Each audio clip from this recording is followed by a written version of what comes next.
Psalm 119, verse 103. Ma nimletsu lechiki imratecha midvash lefi.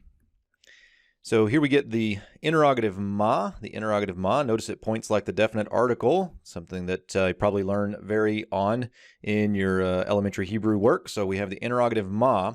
Here we would get how, almost like an exclamation. So it is an interrogative, but almost like an exclamation. Oh, how smooth it is.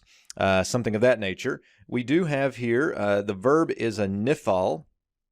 We have a nifal perfect 3CP. Notice the noon performative of the nifal perfect, and then we get the shurik of the perfect 3CP. The verbal root is malatz, which means to be smooth or to glide, something like that. Now, notice that it is a 3CP, all right?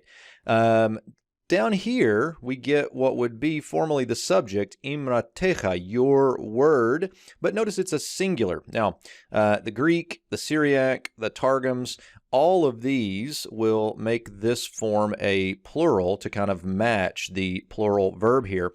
And so if we follow that, this is actually a note in the BHS text critical apparatus. If we follow that, then what we get is, oh, how smooth are, there's that passive nifal, are your words. Or we could say, oh, how smooth your words are to my palate, Next, we get an interesting end of the verse here, midvash lefi. Literally what we have is, from honey to my mouth. From honey to my mouth.